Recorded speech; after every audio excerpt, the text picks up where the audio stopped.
Hi friends, అందరికీ నమస్కారం అండి. తెలంగాణ రాష్ట్రంలో ఆసరా పెన్షన్ లబ్ధిదారులకు ప్రభుత్వం నుంచి ఇప్పుడిప్పుడే ఇంపార్టెంట్ ఫ్లాష్ అప్డేట్ అయితే రావడం జరిగిందండి. చాలామంది ఎదురు చూస్తున్నట్లుగానే పెన్షన్లకు సంబంధించి ఒక అప్డేట్ అయితే ఇచ్చారు. ఈరోజు తేదీ తీసుకున్నట్లయితే మే 18వ తారీఖు అండి. సో ముఖ్యంగా తెలంగాణ రాష్ట్ర వ్యాప్తంగా ఈరోజున్న టాప్ 5 ముఖ్య అప్డేట్స్ ఏంటనేది కూడా వీడియోలో తెలుసుకునే ప్రయత్నం చేద్దామన్నమాట. సో వీడియోని చివరి వరకు చూడండి, అర్థమవుతుంది. మరోసారిగా ఛానల్ వస్తే వీడియో కింద నల్ల కలర్ సబ్స్క్రైబ్ బటన్ అయితే ఉంటుంది, దానిపైన నొక్కండి, సబ్స్క్రైబ్ అవుతారు. Bell button all notification activate చేసుకోండి. చూస్తున్నారు కానీ లైక్ చేయడం మర్చిపోతున్నారు, వెంటనే లైక్ చేయండి. వివరాలకు అయితే వెళ్ళిపోదామండి. చిన్న అప్డేట్ అయితే వచ్చిందండి, ఆ వివరాలు చూద్దామండి. ముఖ్యంగా బ్యాంకు వినియోగదారులకు సంబంధించి ముఖ్య గమనిక వచ్చారనమాట.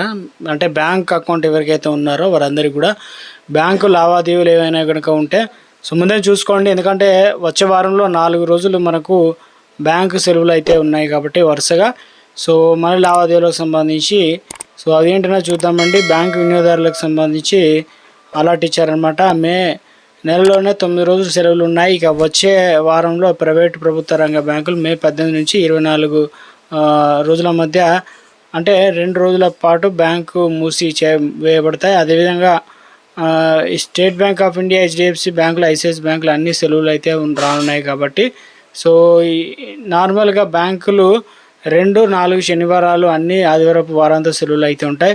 మే 23న 4వ శనివారం సెలవు కారణంగా దేశవ్యాప్తంగా బ్యాంకులు అనేది బంద్ చేయబడుతుంది. మే 24న ఆదివారం అవుతుంది కాబట్టి సెలవులు అనేవి ఉన్నాయన్నమాట. సో 18 అంటే మే 18 నుంచి 24 మధ్య సెలవులు అయితే ఉన్నాయి. స్థానిక ఆచారాలను అదేవిధంగా రాష్ట్రానికి మధ్య బ్యాంకుల సెలవులు అయితే మారవచ్చు అని చెప్తున్నారు. కాబట్టి సెలవుల నేపథ్యంలో వినియోగదారులు ముందుగానే బ్యాంకు లావాదేవీలు చేసుకోవడం ఉత్తమం. ఆ తర్వాత మే 27వ తేదీ బక్రీద్, ఈద్ అల్ ఆదా అనే సందర్భంగా బ్యాంకు సెలవులు అయితే ఉన్నట్లు చెప్తున్నారు అనమాట. సెలవుల్లో బ్యాంకులు మూసి ఉన్నప్పటికీ UPI, internet banking, mobile banking, ATM సౌకర్యాలు వంటి డిజిటల్ బ్యాంకింగ్ సేవలు దేశవ్యాప్తంగా పనిచేస్తున్నాయని చెప్తున్నారు. మొట్టమొదటి అప్డేట్ అయితే రావడం జరిగిందండి. అంటే విద్యా సంవత్సరంలో 9వ తరగతి విద్యార్థులకు 3 భాషలు అభ్యసించాలని సిబిఎస్ఈ ప్రకటించడంపై ఆందోళన వ్యక్తమవుతుందన్నమాట.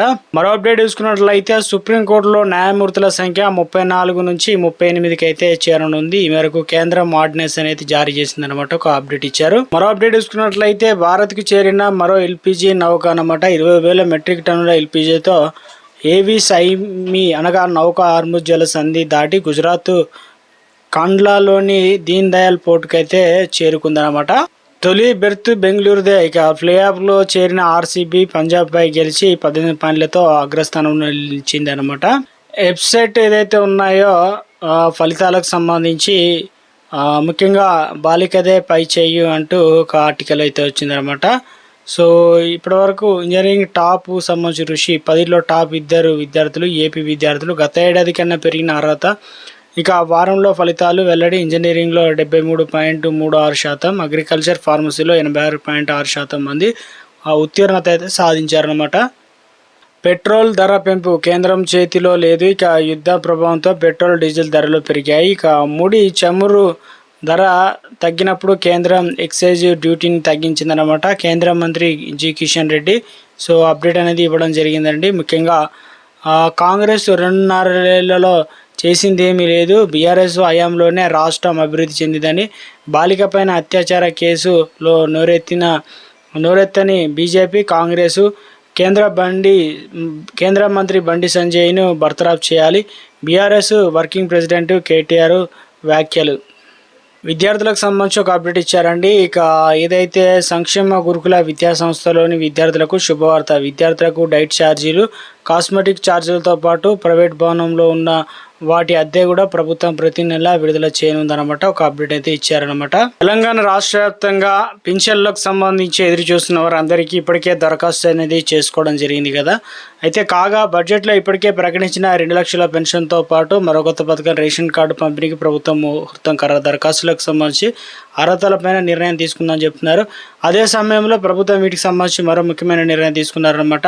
తెలంగాణలో కొత్త పెన్షన్లకు సంబంధించి ఎదురు చూస్తున్న వారందరికీ ప్రభుత్వం కీలక అప్డేట్ అయితే ఇచ్చింది.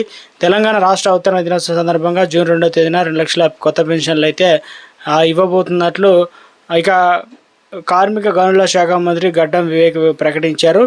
ఇక ముఖ్యంగా తెలంగాణ రాష్ట్ర వ్యాప్తంగా ఇటీవల కాలంలో కొత్త పెన్షన్లకు సంబంధించి చూసుకున్నట్లయితే జూన్ 2 తారీఖున పంపిణీ. ప్రస్తుతం రాష్ట్రంలో 42 లక్షల మందికి పైగా చేయూత ఆసరా పెన్షన్లు అయితే పొందుతున్నారు. కొత్తగా 2 లక్షల మందికి ఆమోదం ఇచ్చినట్లు మంత్రి వెల్లడించడం జరిగింది. దాదాపుగా 2026-27 ఆర్థిక సంవత్సరంలోనే మరో 2 లక్షల పెన్షన్లకు నిధులంటూ కేటాయించింది. జూన్ 2 నుంచి అమలు చేయాలని చెప్పేసి నిర్ణయం తీసుకుందన్నమాట. ఇక ఇది అంచనా మాత్రమే. అయితే వృద్ధులు కావచ్చు, వితంతులు, ఇందులో ఒంటరి మహిళలు ఉన్నారు, చేనేత, గీత కార్మికులు, హెచ్ఐవి బాధితులు, దివ్యాంగులు వంటి వర్గాలకు ఈ చేయూత పెన్షన్ పథకం వర్తిస్తుంది.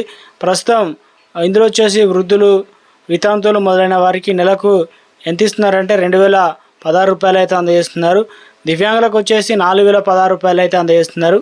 కాంగ్రెస్ ఎన్నికల మేనిఫెస్టోలో పెన్షన్ని దాదాపుగా 4000కు పెంచుతామని హామీ ఇవ్వడం అయితే జరిగింది. సో అది ఇంకా అమలు కాలేదని చెప్తున్నారు.